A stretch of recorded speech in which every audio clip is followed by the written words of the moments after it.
So it's a little challenging to video and try to harvest at the same time. I don't have a tripod set up.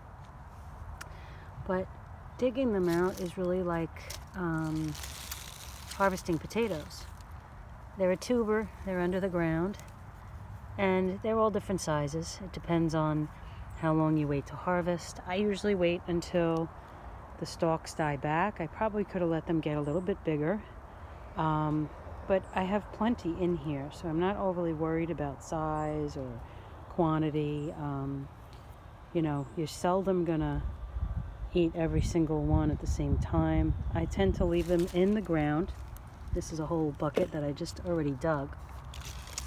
I tend to leave them in the ground until I'm ready to use them. So I'm happen to be going to a party and I'm gonna make some roasted sunchoke for the party. But if you look in the ground, there's lots of little baby tubers, and I'm gonna leave most of them. I'm gonna take the ones that became disconnected or I might have chopped into accidentally, and I'm gonna take the larger ones. So you'll see there's a connection, another tuber here. That's a small baby, I'll probably leave it in. This one's a nice size, nice enough to eat.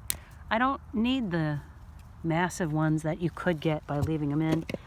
I want to eat them now. So if you look down in the corners here, I'm going to show you all the way down in this little corner, there are a bunch of little tubers. This thing will escape its space very quickly. So if you don't harvest them, it gets a little overcrowded. So you really want to dig your hand down in.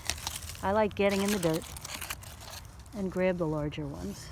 The little ones I might leave. I'll take the leaves out, but this sunchokes don't need extremely fertile soil. They do great in a sandy, well-drained soil. They don't like it really wet. So they do great on Long Island, and they're a great supplement. They're a probiotic. They're beautiful when they grow, and there's plenty of them. So I scrub them up. They have a very thin skin. They almost remind you of like a ginger root in a way, because they're all misshapen, and the consistency when raw is very much like a water chestnut.